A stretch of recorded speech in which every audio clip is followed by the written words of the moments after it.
So there's a misconception that if you're single, you are incomplete, perhaps damaged, salvaged, and you won't be happy until you find your one. And that is not true. That is bullshit. It is a message that has been fed to us by media and advertising. The truth is, when you're single, you have the richest soil for growth. That's why I created this podcast. And unlike other podcasts, this one is host-driven, not guest-driven. That means I will be rotating health and wellness experts 3 times a week to give you the giant box of wellness crayons, not just the primary colors, so you can start building a meaningful life. It's time to give singlehood a cape. Here we are. Hi, it's Sean Cardinalli, sex and love addiction coach, and it is my pleasure to once again get on the Single on Purpose podcast with Amy Brown. How are you, Amy? And who are you, Amy? I'm great. Thank you. And I'm excited to be chatting with you again, Sean.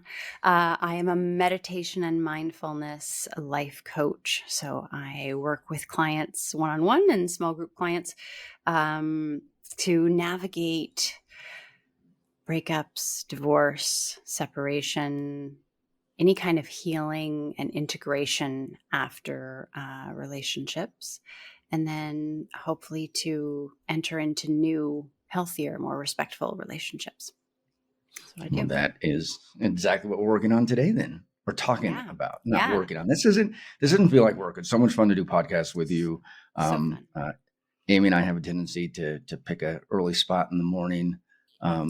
And just drink some coffee and bullshit over relationships. and yourself, your accolades are perfect because relationships after some kind of split, hard choice, tough actions, and then how to heal from that. So I myself am divorced and we've gone through that whole process. And then in the process of being a recovering sex and love addict and getting through the codependence and getting through the rancor. We've had a podcast on the rancor of divorce, how so many fucking divorces are ugly. We have like a part 2 and 3 for that one too, but we'll come back to that. Today is dating after divorce, which is right in your wheelhouse. Yeah, which is like what everyone just wants to dive into often after a split. And the funny thing is often they're encouraged by friends who are in relationships, like, no, you got to get out there. You got to like, now's your chance. Now you're single. Get on those apps. Like, get out there. Right. Like it's such like they imagine the grass is so green in that single dating party pool. Mm-hmm. And the reality can be quite different.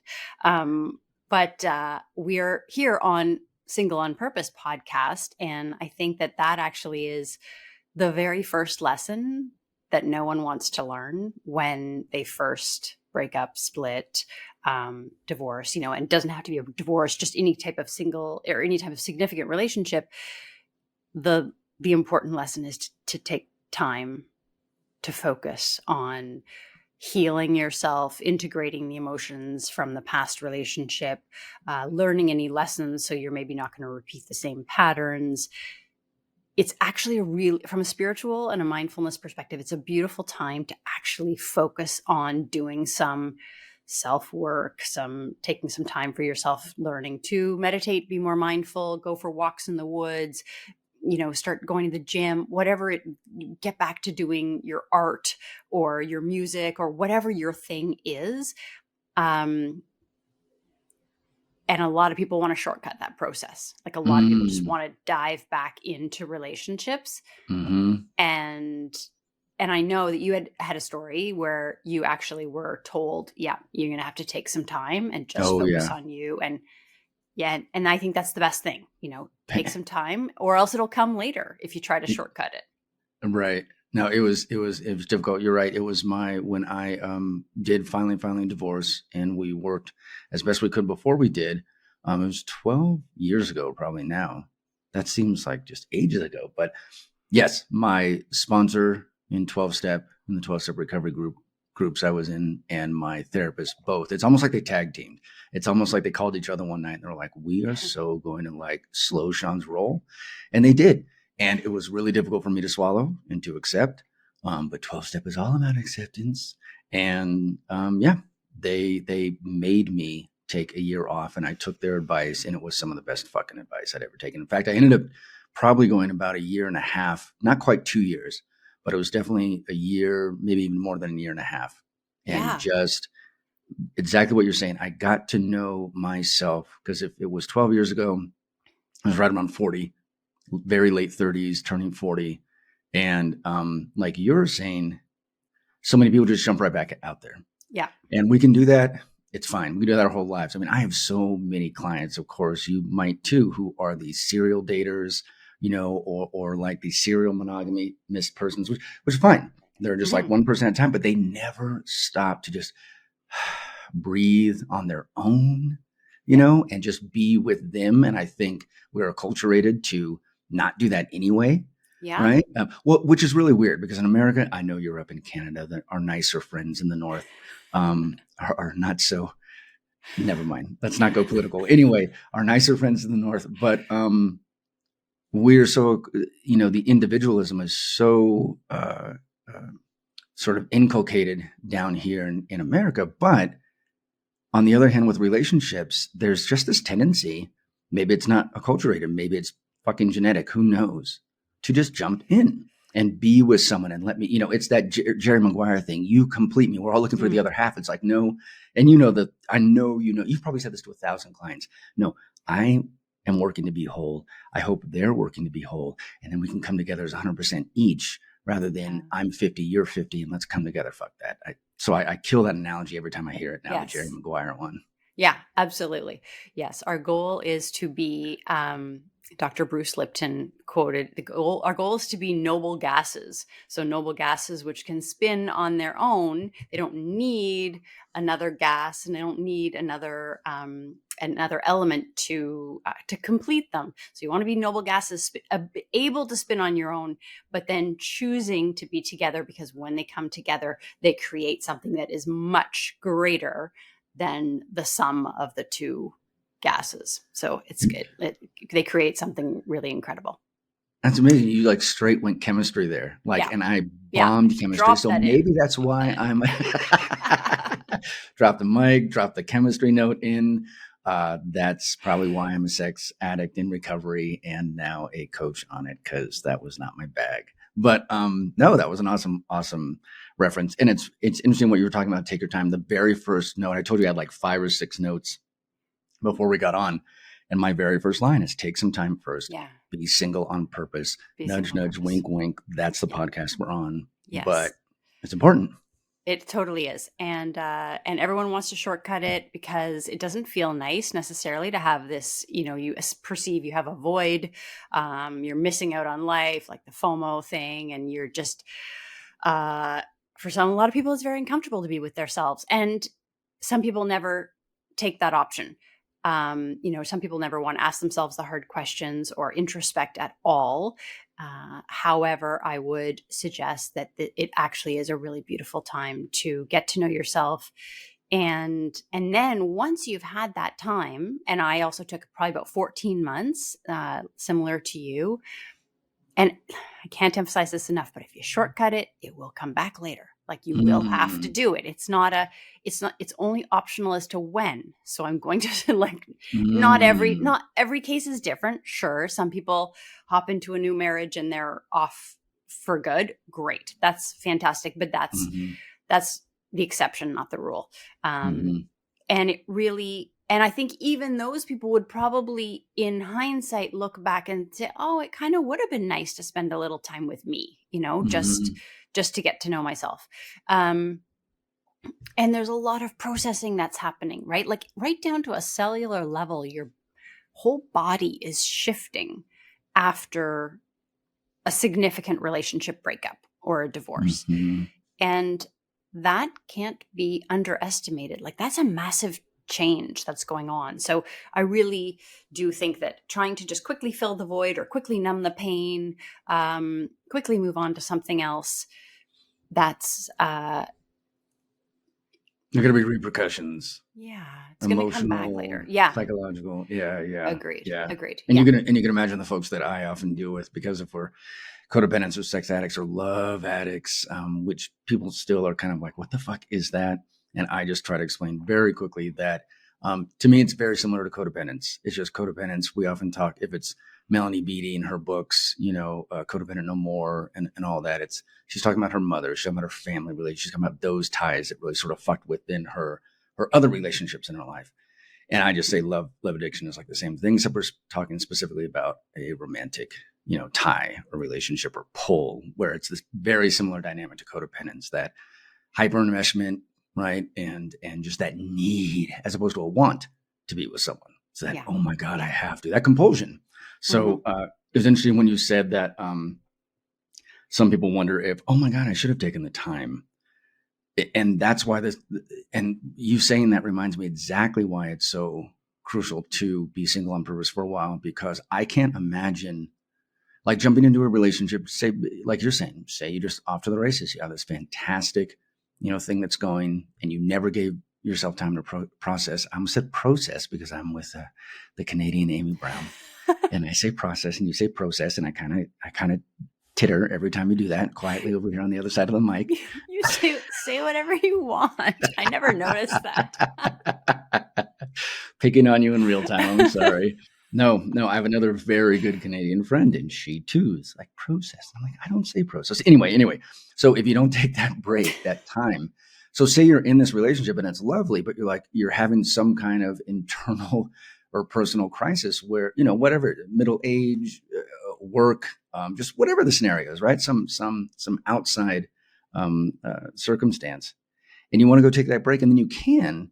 But then what the fuck do you have to do? Do you have to take a break from the relationship? Do one of those really difficult, awkward, like, let's just take a break, but I love you, but I'm coming back? Or if you stay in the relationship, but you're like, honey, I really need to, but then you're like, what, you need 2 weeks? You need 3 weeks? You need 2 months? Like how long while the new relationship is still extant, do you go into your process, right? Like what do you, it's fucked up. It's difficult, much more difficult than if you had run through, right, the gauntlet by yourself. And I don't mean to make that sound negative. That's a little fucking dramatic, but parts of it are difficult because if you're mining your ego and your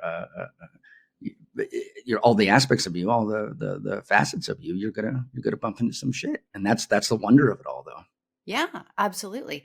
And also, regardless of how the relationship ended, we still want to take accountability for our role in it. We still want to learn the lessons that we can from it. And then also, as we talked about in a previous podcast, on an energetic level, if you're still giving energy, even if it's negative energy that you're shooting out towards your ex or the old version of your relationship, old dynamic, if you're still, you're still pissed off about that, that's energy that you then don't have to give to yourself, and you don't have to give to your next partner.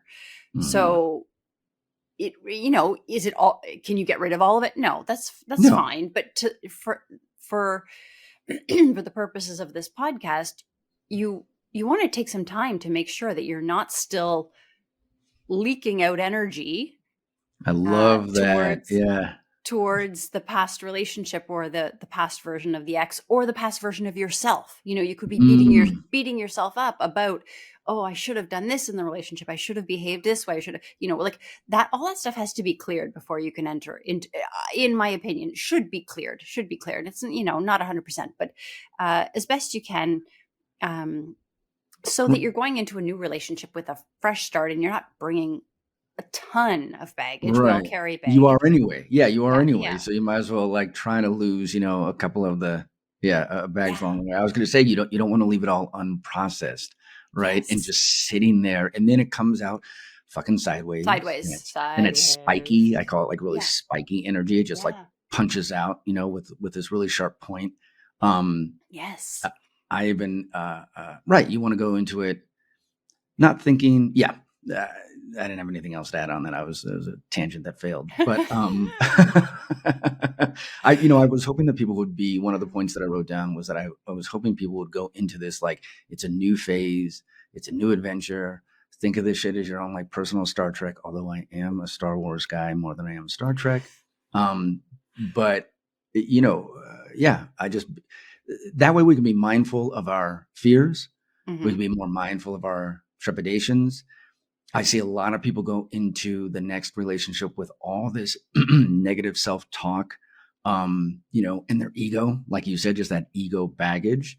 And it's like you don't want to bring in that shitty experience or worldview. You want to bring the lessons and the amazing things that we've learned, difficult as they may be, as opposed to you're still in that shit and you don't have the mindfulness awareness, and you don't have the awareness to when you're triggered in this new relationship to not respond in the way you did last time. And that is, I'm making the presumption as a coach, and I'm sure you understand, I'm making the presumption that we are like this example of a person that we're talking about is going to just like you say, bring in all the same shit if it's not unprocessed. So agreed. And repeat all the same patterns.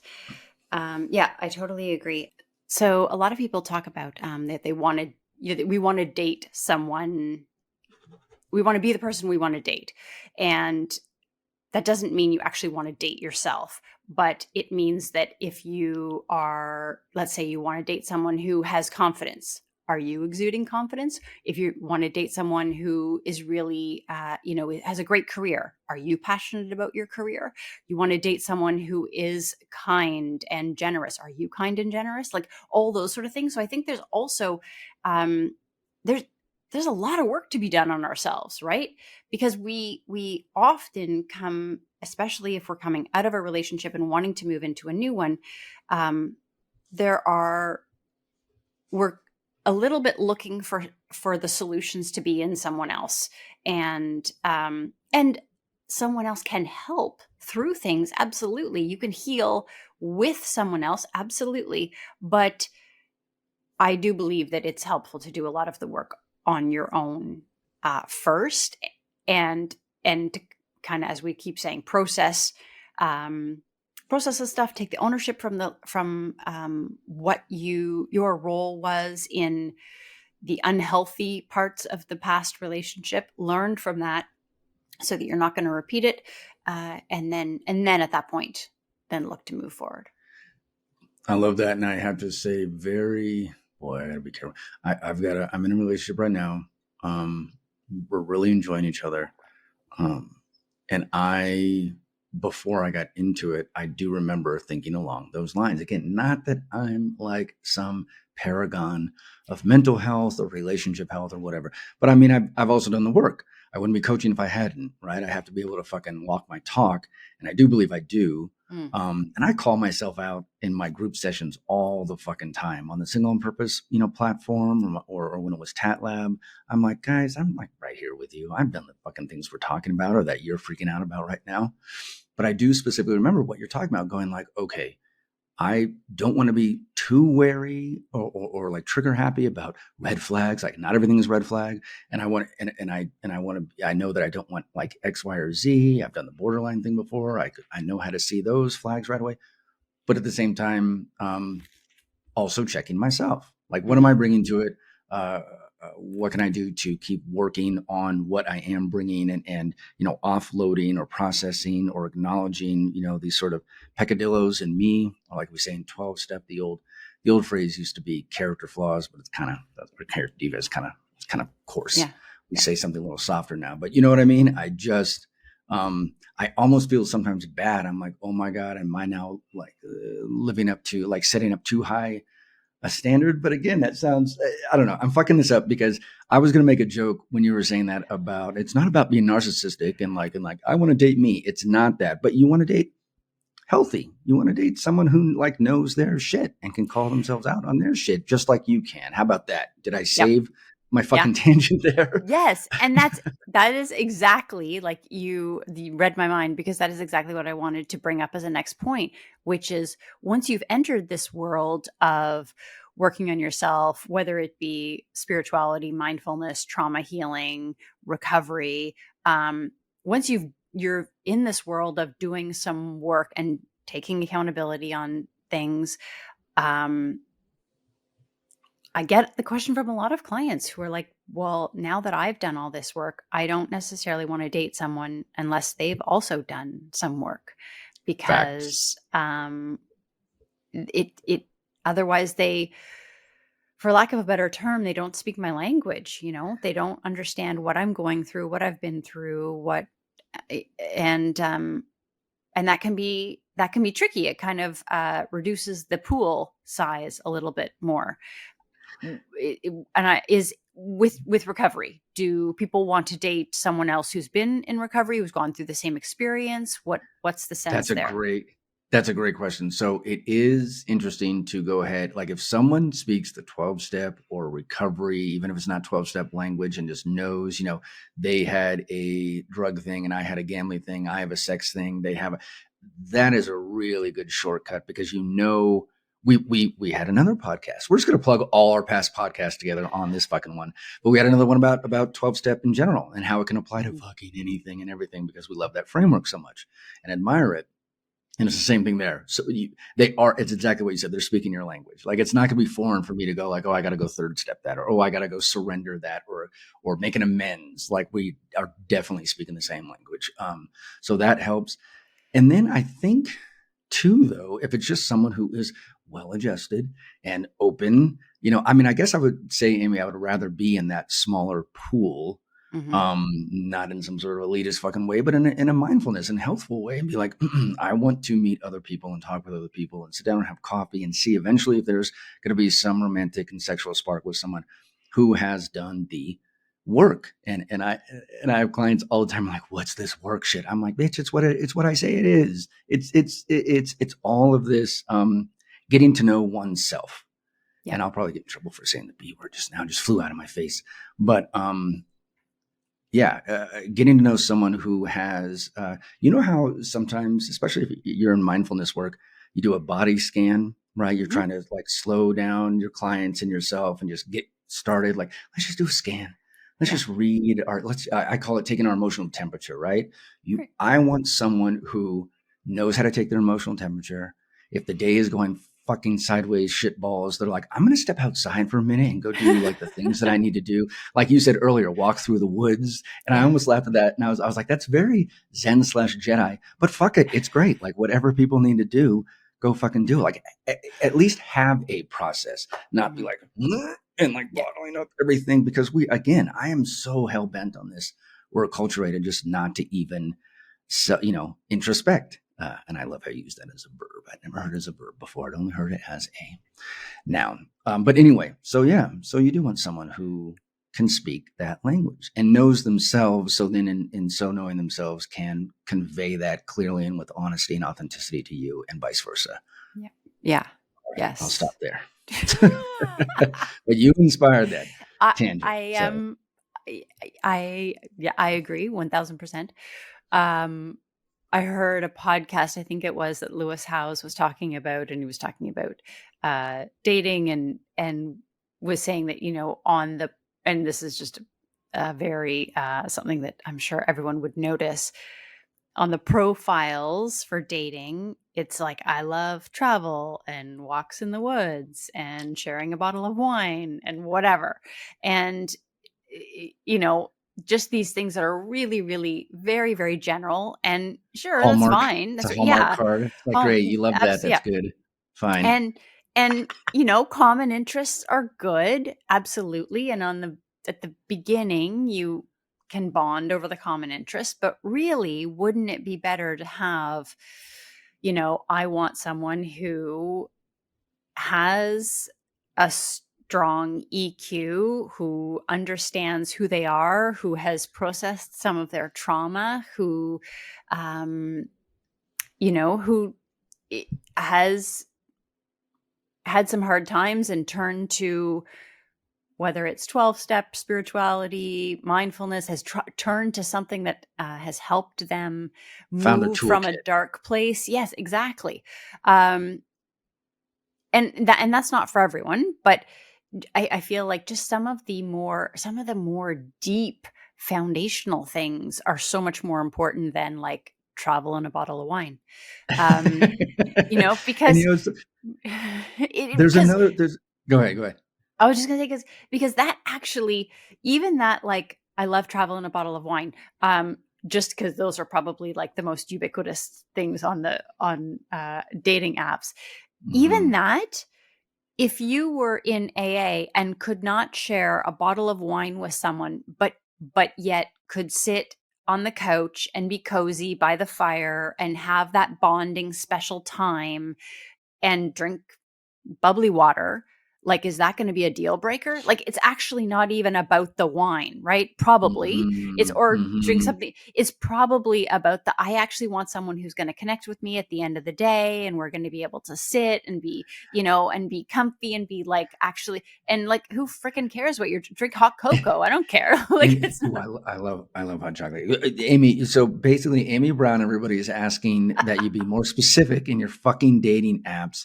Stop putting the like stamp hallmark, like I love, sunsets, right? At night. You're like, bitch, when else are sunsets? But EQ, you threw that out, but explain that for somebody who hasn't heard it before. Is that emotional quotient? Is that like emotional intelligence? Emotional intelligence. Yeah, emotional intelligence. Okay.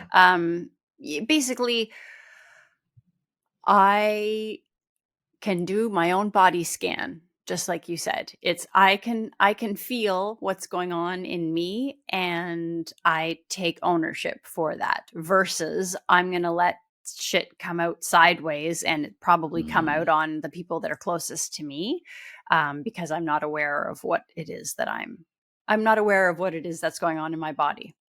Yeah. Again, we're going back to awareness, like self-awareness and introspection, having done the work. I know this about me, and I now have a means to express it or release it or whatever the fuck it is. And as far as dating apps, I was very blunt in mine. So one, that could be a whole other fucking podcast, Amy. Because I want to talk dating apps. I want to talk dating apps right now, because this is go rant on them. Again, it still may necessitate a separate podcast, but we'll go there. What I was going to say was that I was very specific when I went back out there the very last time and met the person that I'm now dating. And by the way, hinge.com, if you're hearing this, Sean Cardinalli is good with being what I was about to say mascot. I want to be a fucking mascot. Spokesperson. I'm going to wear like a little fox suit and like jump around for hinge.com in a commercial. But I am fine being in the commercials and talking about how you actually can meet someone and really spark through that process. But it still takes the people. It's not the app. It takes like the people that are coming together. But it's really funky in a good way, like funk, like soul, that we met the way we did. But I was very fucking specific this time around, because I took a long break. I took years, actually. I was dating here and there, just like little bits, but I wasn't like proactively coming in, right? And so when I did, I said, I definitely do not want more children. I'm not having a kid at like 50, 51, 52. That's not going to happen. So if that is a deal, I was putting potential deal breakers right out there, not to be a negative Nancy, but to just be like, look, I mean, if this is we could get along great, but then, 10 months from now, when the questions really start hitting, like, ooh, when we're making like the rest of our life plans, you don't want to hear like, no, I don't want any fucking kids. You want kids? Oh, fuck, we should have hit that on the front end. And so I did. So I didn't do like walks. So made it very clear that I love Prince, and everybody fucking knows that. I put that on my IG all the time. I don't want kids. And I will do this just for the sake of, we don't have to go down this rabbit hole at all, but I will say this for the sake, since we're talking about what I put on my dating app. I did put up my political affiliations, because for me, that's important. It's not for everybody.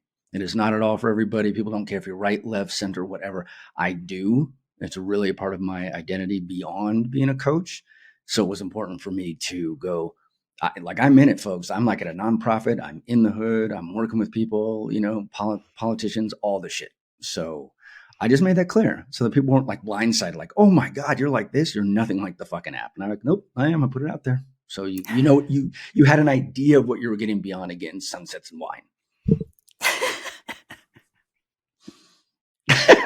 This is just like it was like the sitcom laughter after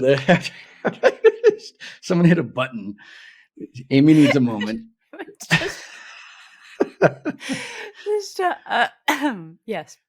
I just love the circle back to the sunsets and wine again.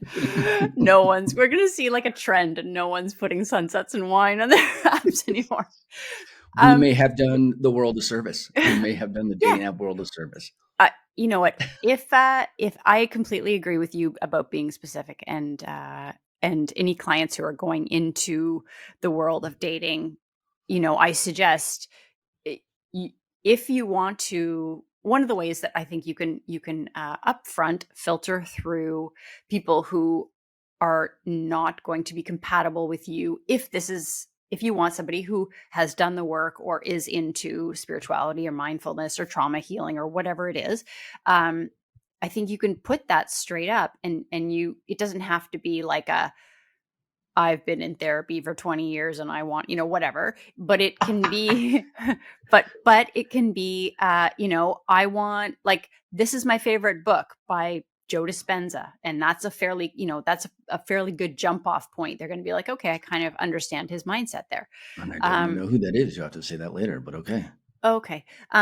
Dr. Joe Dispenza he's a neuroscientist, but he's very, prevalent in the world of mindfulness. And anyways, he's someone that a lot of people know.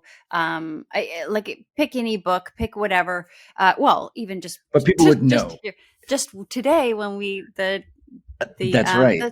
The Path of the Spiritual Warrior, Way of the Spiritual Warrior. Sorry, Dan Millman. That's like one of the foundational. I'm using it to hold up my mic. That's one of the foundational books of mindfulness and spirituality, and made so much of an impression on me that I have a tattoo on my arm. It's if I put one of my favorite books is Way of the Peaceful Warrior, and someone else knows what that is, then that's. It just sort of says, okay, like this is where this is the vibration I'm thinking on.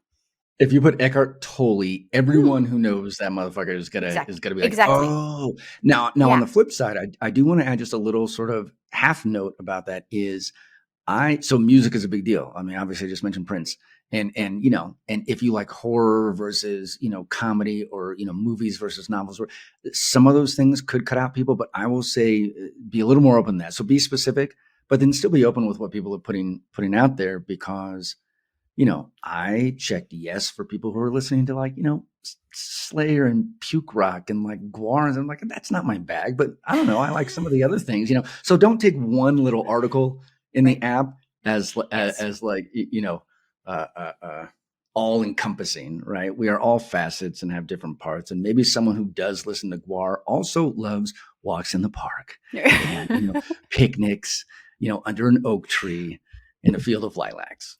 Agreed. And I do invite people who are finding dating apps tricky to use and not finding a lot of success on them to maybe open their mind a little bit in terms of what they feel they're looking for, because although you've just like pumped up Hinge, I'm gonna you like Bumble? Are we gonna go the Bumble route now? No, I'm gonna say that I'm just gonna say my opinion on all of them, which is that they're very superficial, and it's based on they're a business. Their bottom line is to get you to stay on the app. So if you find love and you both simultaneously delete the app, then they lose customers and they lose eyeballs. So are they working with you or working against you? I don't know. Is there another option at this point? Like, this is how people meet in this day and age. So is there another option? I don't know. I would love to hear comments and suggestions from anyone who has other options. But yeah, it's very superficial. A lot of people, you just kind of scroll through the visual, and visual attraction or into personal attraction. Absolutely. Yeah, that's important. However, the stuff underneath it is actually going to be the determinant of a long-term, successful, healthy relationship. Amy, does it help if I am glossing up my six-pack and taking very good photos, or if she or they or them or whomever, showing their thong? Like, what do we like? Photos are just You know, Thong. you're right. It's a trap, right? It's a trap, right? I mean, the shit that people put on is just, I'm like, wow, that's, I'm kind of like, do I need to pull the image farther or put it closer to my eyes? What am I seeing right there? No, I'm telling you, that could be a whole other, that could be a whole other, this is why it could be a whole other podcast, It could because, be, yes. even what we Damn. convey, right? I mean, again, this is where I get into the culture stuff. This is where I get into the nature versus nurture shit and who told us to put up what. And it's, you know, I never fuck with I'm also 50 almost. So it's not like I'm getting up there showing my bodybuilding pictures because I'm not a bodybuilder anyway. But anyway, I don't want to get too tangential. What I did want to do, I'm sorry if that was disruptive, but I did want to say, once you get past the app, then I'm going to try to save this tangent here. Once you get past the app, I want to encourage people to we've already said this, be mindful of their fears or their trepidations, their naysaying, their negative self-talk. And again, if you've done the work that Amy's been talking about, the introspection, the mindfulness, if you, have your little toolkit or, suitcase, what do I call it? Quiver. The arrows in a quiver. Those are the things I'm like, I'm going to pull another fucking arrow out. I need some help. I need to throw out another arrow. Then that will help against like the negative self-talk. Cause say you are, well, like me, 47, 48, 49, middle age, and getting back out there, right? The ego will go to great lengths to impart its shitty little worldview about relationships and divorce, because that's who we're talking about, the folks who are going back out there after divorce, how old I am, how I got here, like, oh my God, I'm post-divorce. It'll tell me everything's wrong. Yeah. And so I have to have, like I said, a toolkit, a therapist, spiritual path, choices, have to have some self-awareness, self-compassion, and then self-confidence to get through the phase of putting myself out there in post-divorce, this like personal epoch, and try to manage it, because it's not to be taken lightly. We've had these podcasts before. Divorce is not to be taken lightly. It can be a very difficult and sometimes very terrible experience.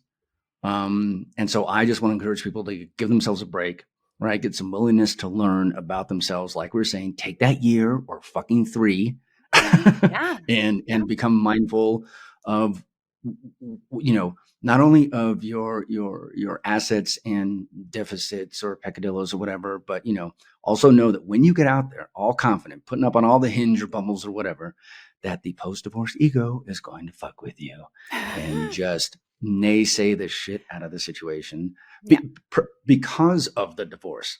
Oh my God, it failed epically once. Is it going to keep being like that? Mm-hmm. And that's what I think people, what do you think about that? I think that's what people really, it's not to have a boogeyman. It's not to work from a place of fear, but your field, mindfulness and awareness, and just, again, EQ, read your own emotional terrain. Yeah. Yes. Agreed. Completely. All of our insecurities are going to come up. Our insecurities about the past, the future, ourselves, and the from A Course in Miracles, which is a spiritual text. There's a quote: the ego's mission is to seek but never find. When it comes to intimate relationships or special relationships.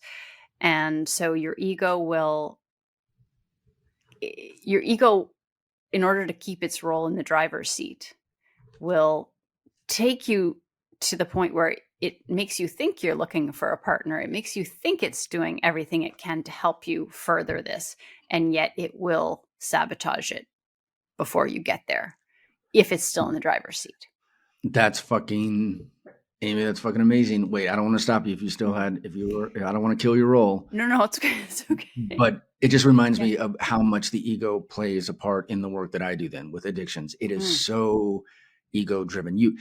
I have said that the addiction is, now people have heard this over like 18 fucking podcasts, but it's like the Terminator, the 1984 movie, the original movie.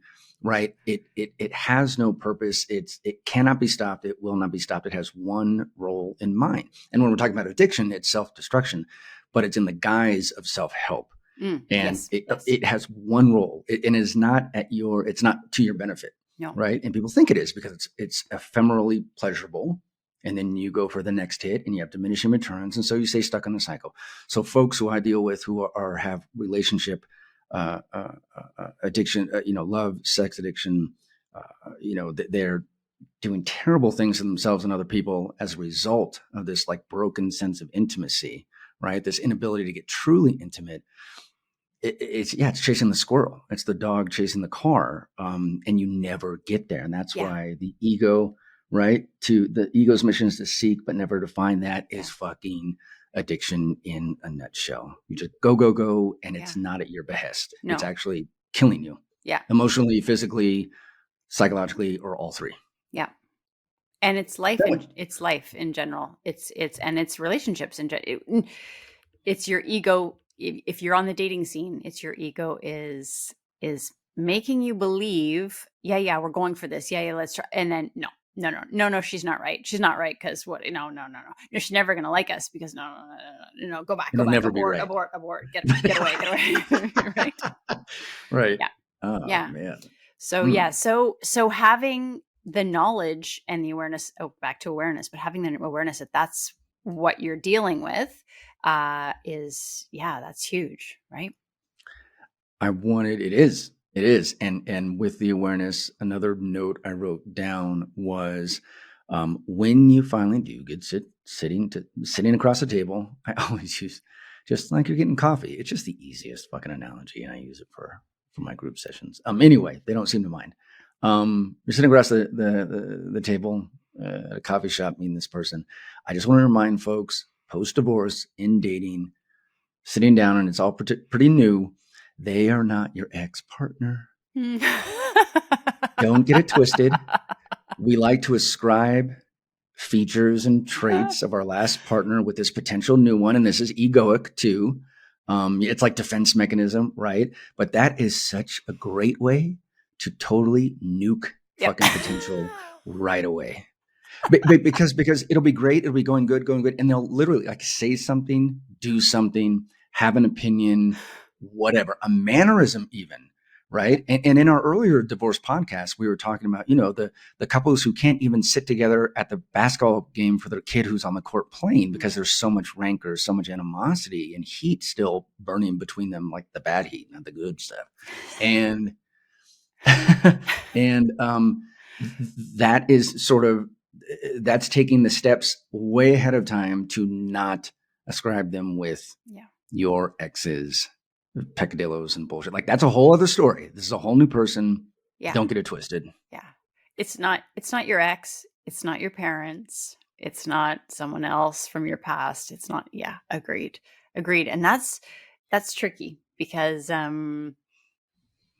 we really do tend to do that. And really you're probably, if we could examine our minds when we're sitting there, it's going through a list of items like she's doing that, she's doing that. Yeah. Mm-hmm.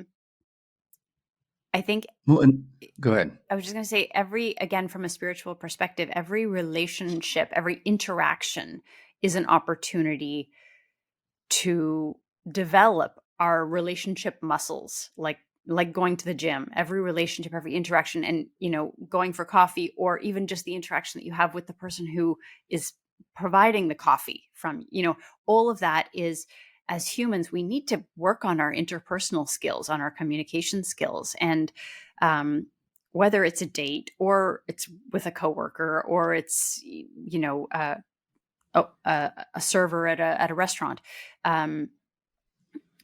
we need to be more aware of how we're interacting with other humans. And I think also after the last few years, I think a lot of humans are out of practice with interacting socially. Totally. So that's probably not helping the dating scene at all. That's a whole other podcast. Post-divorce and post-pandemic, you're fucked. Here's how we can help. Come to our classes, come to our sessions. Amy and I are building a couple of things together too. So who knows, maybe that'll be a part of it. But no, for real, we did get out of practice. I mean, we just stayed on screens for years. You can imagine how that was for some of my clients, right? Myself included. It's like, oh, fuck, I do not want to be in 2D forever interacting. But that's a whole other thing. But yes, having the practice, having the awareness, Yeah. And I have caught myself in this relationship and in other, and in dating prior to doing exactly that. But again, because of the work, years of work. No, I'm kidding, guys. I'm kidding. It's all worth it. So It worth really is. It really is. I now I have to not lose clients with that little quip.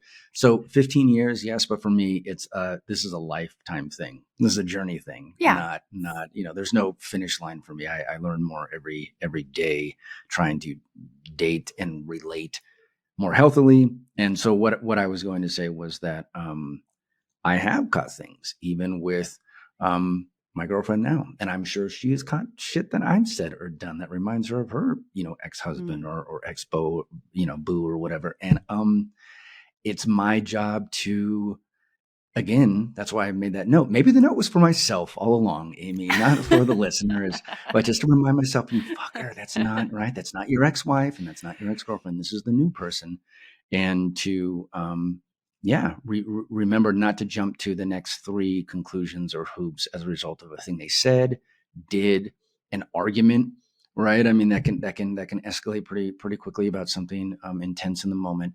To not go, oh, this is like X, Y, and Z, and I've been here and done that. I want to bail, right? Yeah. It's like, don't pull the parachute cord yet. Just keep talking about it. It's a whole different person. Yeah, absolutely. Absolutely. Because we tend to, because of the way our brains work and want us to prevent us from any kind of repeat of trauma, it can even just be like a little glance. It can just be like the way they, you said, like just the way they move, just the way they respond to something. And then you're like, oh my God, this is going to mean, this is just reminds me of my ex who used to, and then it would turn into a huge fight. And oh my God, I'm out of here. Like it would just, right. and really. You're arguing with your ex. You are. And really it was just that they wink their eye or something like that. It was nothing, but I actually had some pollen. It's spring. It's my allergies, you asshole. And now we're breaking up. I'm breaking up. I'm taking my clothes and getting the fuck out of here. No. That's exactly what my brain does. And it's only all of our brains. Yeah. That's how it works. That's how they work. It's only through the work. Cause it goes right to, for me, because I have, I had a relationship that was, fairly lengthy and, well, whatever about lengthy, but we have children. We went through a lot in a actually relatively short amount of time, and we still have this ongoing relationship because of our parenting, and now we're friends. And we talked about that in another podcast. There are plenty of Amy and Sean podcasts. Check them out on Single on Purpose and elsewhere.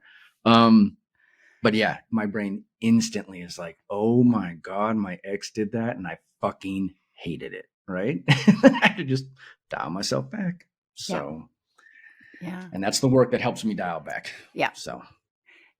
And you mentioned earlier too that we are working on a course. So I would invite anyone who is listening to send us questions, because Sean and I love doing podcasts. So like if you hear this and it prompts some questions, whatever, shoot us a message on Instagram or through the Circle.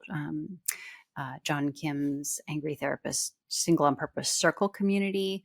I think all of our contact information will be below this podcast. Mm-hmm. But Sean, quickly on Instagram, what's your handle there? I'm just at Sean Cardinalli. Okay. Yeah, it's just my name. I'm Amy Brown online. But shoot us questions if you have questions for future podcasts. And Sean and I are creating a course, healing course. So if you are at all interested in that, we'll give more details as they come, but feel free to shoot us a message if that's something that you might be interested in.